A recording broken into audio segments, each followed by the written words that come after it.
홍지은의 사연 라디오 지금 시작합니다. 안녕하세요.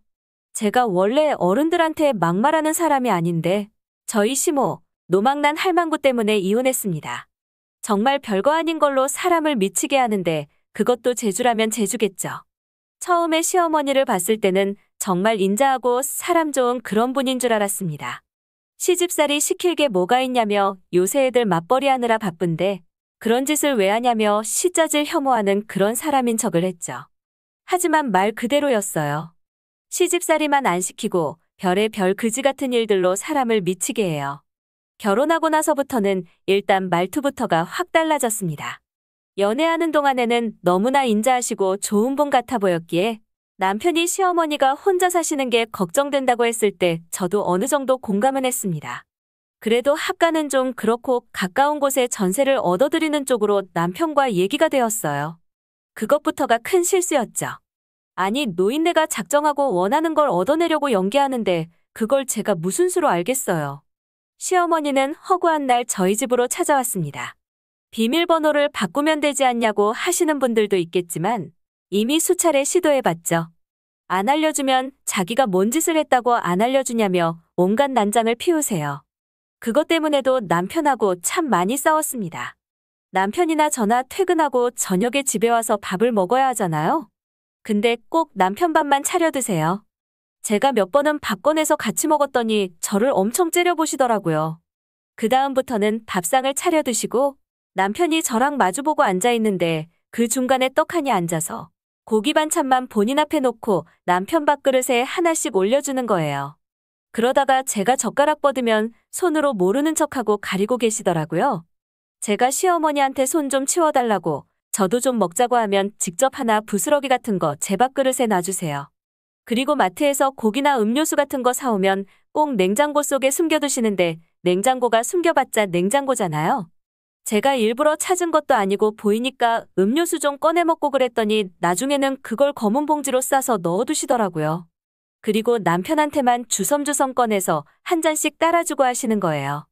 제가 그것 때문에 스트레스 받아서 사무실 출근하면서 과일 주스 1.5리터 페트로 사다 놓고 마신 적도 있어요. 너무 열받는 건 남편은 아무 말도 안 하고요. 남편한테 따로 밥상에서 왜 가만히 있었냐고 하면 노인네가 살면 얼마나 산다고 그런 거 가지고 불만을 삼냐며 저한테 오히려 뭐라고 하는 거예요. 근데 시모의 미친 짓은 여기서 끝이 아니었습니다. 하루는 빨래통 앞에서 기웃거리길래 제가 안 보는 척하면서 몰래 지켜보니 빨래통 뒤적거려서 남편 속옷만 꺼내서는 화장실로 가져가시더라고요. 그리고는 직접 다 손빨래를 하는 거예요. 제가 조용히 뒤에 다가서서 속옷들 따로 모아서 빨 거니까 손빨래 안 한다고 얘기하니 화들짝 놀래가지고는 말을 더듬더라고요. 그 이후로도 빨래하고 건조기 돌려서 소파에 꺼내두면 남편 속옷만 골라서 정리해두고 하세요. 도대체 다 큰 아들 속옷에 왜 이렇게 관심이 많은지 모르겠더라고요. 그 이후로도 빨래통 앞에서 기웃거리다가 저한테 들킨 게 한두 번이 아닌데 뻔뻔하게 아닌 척 하시더라고요. 그래서 뭐 하시냐고 물어보면 아무 짓도 안 했다고 잡아떼시는데 노인네가 잡아떼면 다인 줄 안다니까요.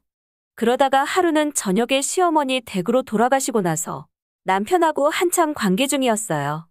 근데 살짝 열려있던 안방문 그 사이로 눈이 보여서 정말 자지러질 뻔했어요. 시어머니가 집에 가신 척하고는 안 가신 건지 아니면 소리도 안 나게 다시 들어온 건지 모르겠어요. 확실한 건 안방문 앞에서 구경하고 있었던 거죠. 그래놓고서 제가 뭐 하는 거냐고 따져 물으니까 어색한 연기톤으로 핸드폰을 두고 간 것 같다면서 찾는 척하더니 주머니 만지면서 여기 있다고 나가더라고요. 남편한테 얘기해도 그때뿐이고 정말 이혼해야 하나 싶은 생각도 몇 번이나 들었습니다. 하지만 그래도 섣불리 이혼을 못하는 게 주변에 이혼하고 힘들어하는 친구들이 몇 명 있어가지고 그 친구들 생각하면 이혼도 쉽게 못하겠더라고요. 더 이상 이대로는 못 살겠다 싶어서 시어머니한테 얘기했습니다.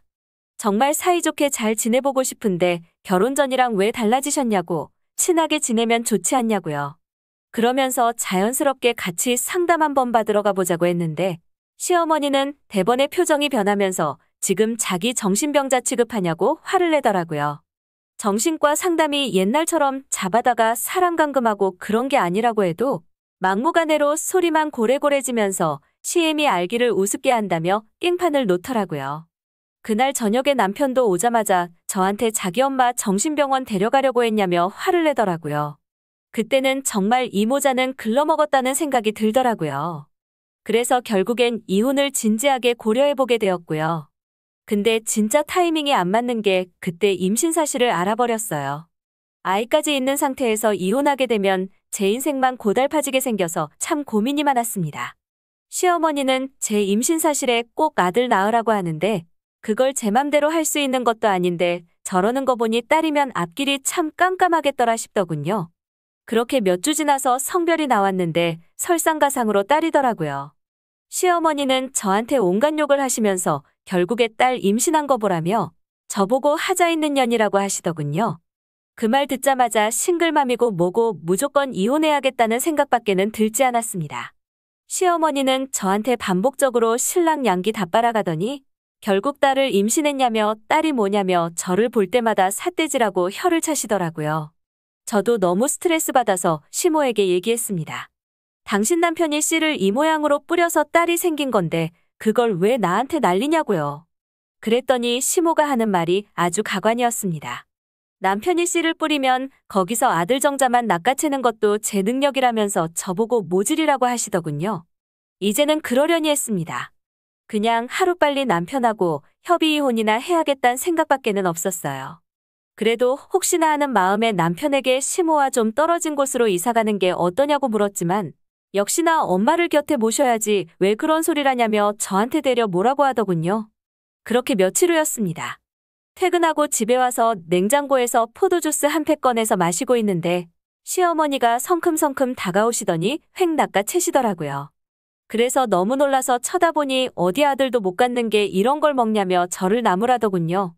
안 그래도 피곤하고 지쳐있는데 저 할망구까지 나를 괴롭히나 싶었습니다. 내가 왜 이런 집구석에 시집와서 1,000원짜리 포도 주스 한 팩에 눈물을 흘려야 하는지 너무 서럽더라고요. 제 존재 자체를 부정당하는 기분이었습니다. 그날 저녁 자기 전에 샤워하는데 하혈하더군요. 남편은 잠에 취해서 깨워도 일어나지도 못하길래 결국 저 혼자 차 끌고 산부인과 갔습니다. 한참이나 검사하고 나서 산부인과 의사에게서 아이가 떠나갔다는 충격적인 얘기를 들었습니다. 너무 허탈하고 참담해서 아무 말이 나오지 않았습니다. 시어머니는 저보고 대끈어먹을 년이라며 아들이었으면 어쩔 뻔했냐고 하시는데 그때는 타이밍 계산이고 뭐고 없었어요. 제가 살려면 당장 이혼하는 게 맞겠더라고요. 반차 내고 구청에서 이혼 서류 챙기고 죽집에서 죽포장해서 집에서 먹고 있었는데 도어락 열리는 소리가 나더니 시모가 저한테 와서 또 시비를 걸더라고요. 아이도 못 갖는 게 일도 안 하고 집에서 놀고 있냐면서요. 저도 왜 그랬는지는 모르겠는데 저도 모르게 죽집에서 받은 동침이 시어머니 얼굴에 끼얹었습니다. 그리고 이혼 서류 보여준서 얘기했습니다. 당신 때문에 당신 아들하고 이혼할 거고 지금부터 당신은 그냥 나이 많은 아줌마니까 더 이상 건들면 가만히 있지 않겠다고요. 참아주니까 만만해 보였나 본데 이제 가만 안 둔다고 하니 저한테 아무 말 못하고 저희 집에서 나가시더라고요. 저도 대충 필요한 짐만 챙겨서 차 끌고 친정으로 갔습니다. 효자 남편은 제가 시모한테 한 짓을 들어서인지 재고 따지고도 없이 그냥 시원하게 도장 찍더라고요. 남자들이 계급장 떼고 한판 붙자고 하는 게 이런 기분일까 싶더라고요. 벌써 이혼한 지 반년이 넘게 지났는데 정말 길에서 한번 만났으면 좋겠어요. 제 인생에 크게 상처낸 그 할망구, 제발 벽에 똥칠하면서 오래오래 살았으면 좋겠어요. 홍지은의 사연 라디오. 오늘 이야기 여기까지입니다. 재미있게 들으셨다면 구독과 좋아요 부탁드립니다.